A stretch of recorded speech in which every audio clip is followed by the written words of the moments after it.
Thank you very much. I'm really glad that we were able to have so many people return to talk about training, because I think it's really important for us to have these conversations, and I don't want to take up too much time in what I'm going to talk about so we have more time to discuss maybe some of these adaptations.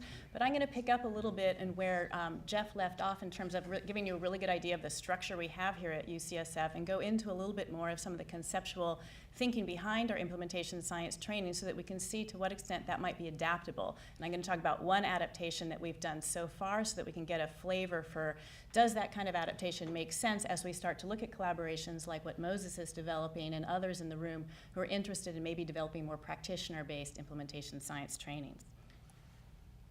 So I'm going to give you just this kind of whirlwind of some of our thinking and then give an example of one I've been involved in this last June with George Rutherford from UCSF that was based in Croatia, where we did work with practitioners in HIV surveillance programs across Eastern Europe and North Africa to really try to bring implementation science concepts that we've developed here in our courses at UCSF into their practical and applied experiences in order to do an intensive workshop. So that's an example I'm going to give.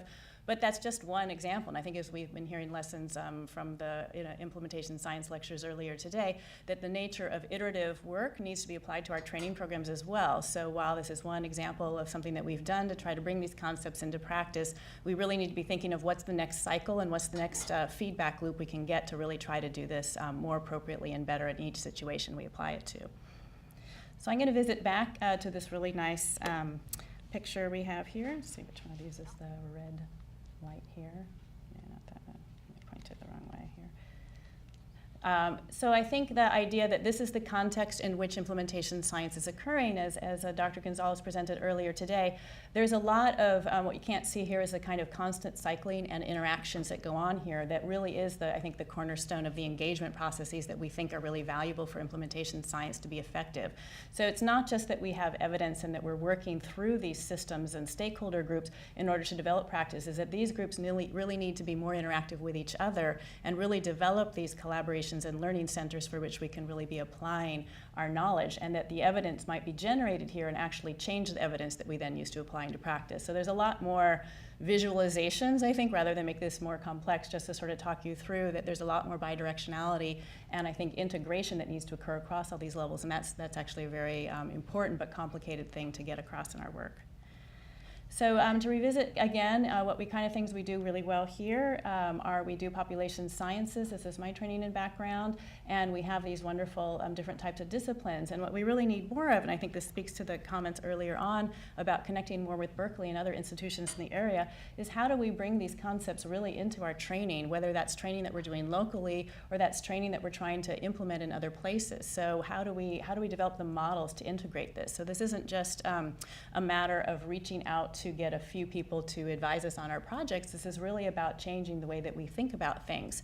And I think that's an area that we really need to be aware of in implementation science training, but we don't necessarily, I think, here at UCSF have all of that capacity. So how do we build capacity to bring this more to light? So I think we've heard some of these same design principles that we've been talking about in our program work in the lectures that we heard earlier today. So I think this idea that behavior change is really critical, and there's lots of different ways of thinking about whose behavior needs to change and how do we actually make that behavior change happen so that it affects us in practice policy and public health improvements that mean something to us in real time. And then I think really importantly, community engagement. And I just want to mention that one of the courses that I think was missing on one of the previous slides is we have one of our core requirements is to take a class in community engagement principles. So as part of our implementation science, that is a cornerstone of our program. And we've added since then a program evaluation, which Janet Myers, who is here today, also teaches. So we've been building and trying to make sure that we're meeting the needs that really are part of this process. And I think the second design principle is really this idea that engagement with stakeholders needs to occur at all stages and all levels. And I think this is where we start to see that you can't really do iterative changes and go back to your stakeholders and expect them to believe that you need to do iterative changes unless they're part of that stakeholder process of deciding that those changes need to occur. So these two really, in my mind, really go together, that there's a co-directionality of the iterative work that you do that is part of your community engagement process. And without that, you're probably not going to achieve any of the impact that you hope to achieve. So thinking a little bit again about this, this kind of just to reiterate what Jeff was describing, is that we focus in our master's training on people who are well poised because of the clinical programs that they're in is to develop some kind of intervention prototype development. So people often working on protocols, and we use the coursework and homework to help them get to places where they can do that. So sometimes in a class, if someone has an applied project, they might try to just start to develop the conceptual framework and create a diagram of the logic model of the problem. If someone is more actively developing intervention, they might be closer to the point where they're actually looking at what is the behavior change strategy I'm going to use with the clinicians in my particular context. How do I engage these stakeholders early in the process? So their work might be around community engagement with stakeholders and developing a protocol around a behavior change strategy. And then as people move on into some of these other courses, Laura Schmidt and Jim Kahn teach one on systems interventions. They might be thinking more, how do I actually need to be working with the system of care delivery in such a way that I can identify opinion leaders and work with them early on so that my behavior change intervention can have some foothold. So there's a lot of iterative work in these classes, and they really build on each other. And I think that's the strength in terms of the timing that we have in a master's degree program, for which many people take, is that they can sort of embed their learning across these courses and they can build on each other. But just taking a step back, I think what we've done is kind of decide on some core areas that we think are really relevant, at least in the context of the work that we've been doing the last few years in our program. And one is, I think we've been hearing this in different ways, the nature of collaborative or team science, context identification, where you're working very closely. I think this gets at the understanding the problem in a very thorough way early on so that you understand what are factors that you can intervene on and what need to be changed more in terms of structural factors. Assessing evidence relevant to topic, and I think as Tran was saying earlier, this is also tacit knowledge that isn't part of the evidence curriculums that we usually tend to go to.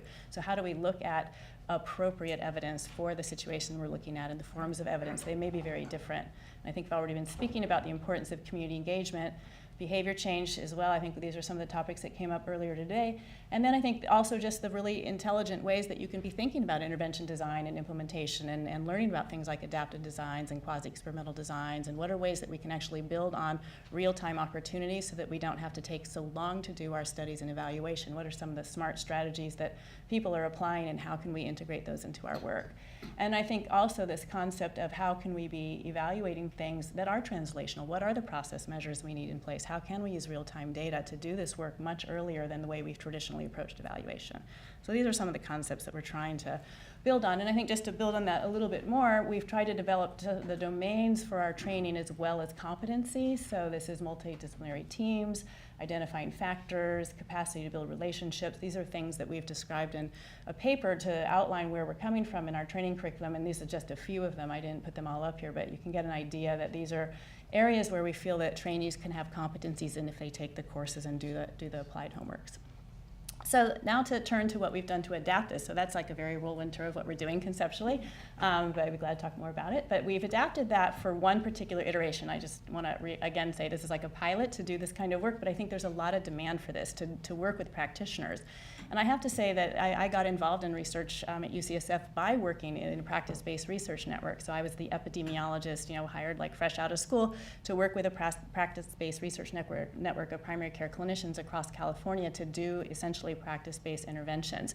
So that's really where I kind of learned how to do implementation science, was in that context. So for me, this is very dear to my heart to figure out what are the right models to work with practitioners who really have, I think, the most important questions to ask of the research community, and then the idea as to how do we build the right quilt of research questions, as Claire Brindis was describing earlier. I like that metaphor, that really reflect the practitioner perspective as well as what are the kind of evidence researcher types looking for in maybe our structures of learning. So this work was done with the Collaborating Center, WHO Collaborating Center in Croatia, with Ivana Bozinovic and George Rutherford and Alexandra Stufor, who's a sociologist. And so what has been going on for a long time is this training program that George and Ivana have organized for practitioners who do HIV surveillance in Middle East, North Africa, and Eastern Europe. And what they had reached the point, I think, in this learning community where they wanted implementation science. So there was actually more of a demand here for adding this into an existing learning community. So that, I think, was a natural fit to do this. But the expertise of the practitioners really went to these areas here. And so this is both reflects reflects the faculty and the practitioner's expertise. And so the process that we went through to plan this was to identify priority areas for the practitioners within the curriculum that we had, because this was, the idea was not to develop new curriculum, but see what was the match of what we already had developed over these series of courses, and how could we best use HIV case studies and local data from the communities that came to the workshop to make this more vivid in our learning. And so when in this process, we had diverse trainees. They were mostly program directors working for Ministry of Health consultants or WHO. So they were both program leaders as well as those who were doing the hands-on work of community outreach and doing things like HIV testing programs and surveillance. So kind of a combination of on the ground and then kind of leadership around the data and surveillance. And most people consider themselves public health epidemiologists who are in the community of learners. And so these were the countries involved, and these were the focuses of the kinds of jobs that people were describing of their own expertise. So the structure of the workshop, I think what I was saying is it fit into a sequencing of week-long learning community opportunities that they'd been developing over time for several years. And they do this as a residence program, and I think that was a really important message that I've also heard in a few other training programs that have been based here in the United States, that it's really nice to bring people completely out of their setting to do this learning if it's at all possible, if you're going to do a workshop model. So that's a lot of caveats. So what they've done in the past is previous years, epidemiology, surveillance, meta-analysis, intervention selection, monitoring, evaluation, and then we were kind of the capstone of that, which was an implementation science curriculum. So what happened in this week-long is we had presentation of priority areas by group. Lectures were adapted from our training. They worked on protocols. And because we knew something about their priority areas, we could also go back kind of to our rooms and find what were the case studies that we can also share in small group learning that might be relevant that we hadn't brought up in our lectures. So we did a lot of kind of going back and trying to gather richer resources to then present and discuss in the small group. So that was an area that I think was a benefit and probably could be done in a more structured way. So these were the topics that we decided to focus on here. A lot on this idea of community engagement strategies, because that's one of the areas that I think in public health training you actually don't even get. And so if you don't get it in public health training, then you probably aren't getting it on the job unless you're really lucky. So to do that, we have a series of lectures and case studies that we talk about.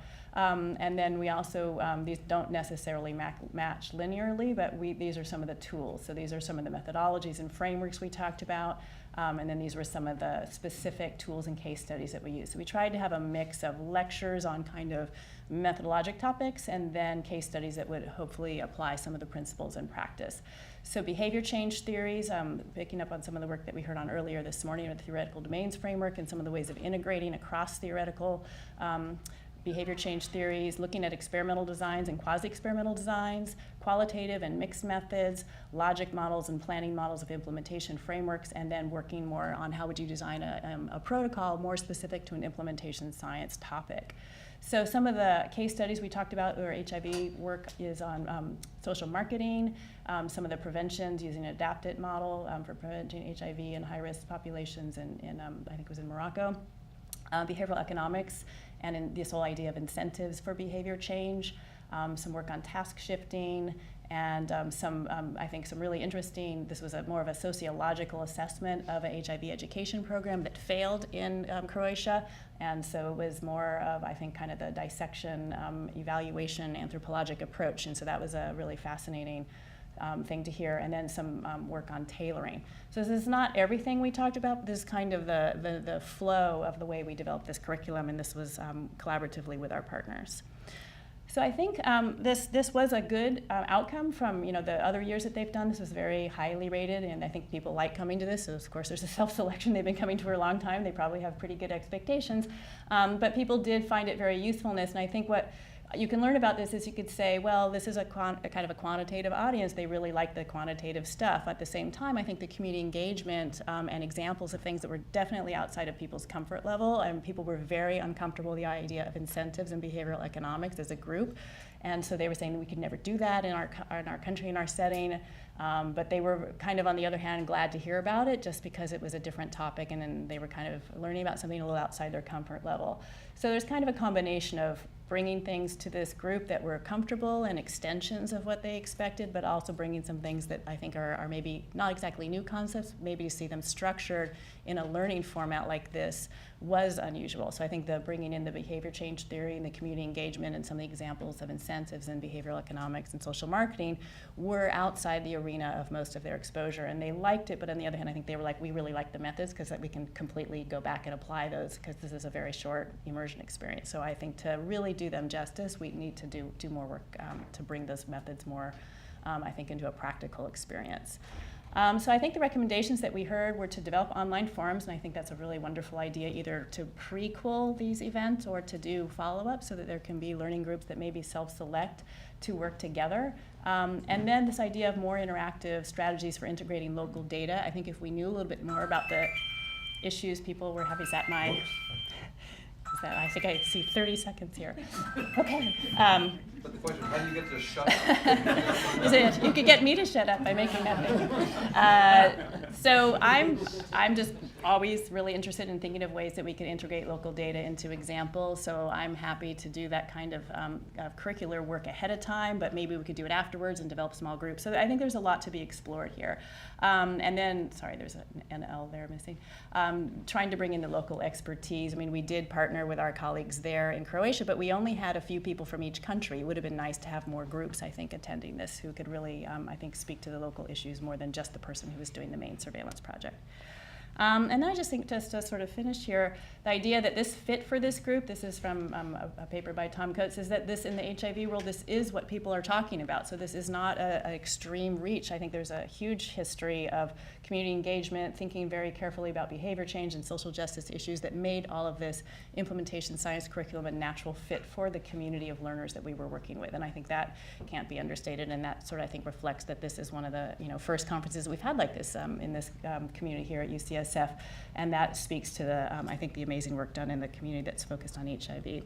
So our next steps are really to think, I think, picking up on the questions Moses articulated them perfectly. What are the right formats? What are the right blending and sequencing? How can we find local faculty that make sense and practitioner leadership that can really bring examples to light so that the learning really happens more organically and can extend and be sustainable? I just want to finish by acknowledging the different programs here at UCSF. Ticker is the one that Jeff was describing for our master's curriculum, and the CTSI, which has supported the development of these courses for implementation science here at UCSF. All right. Thank you.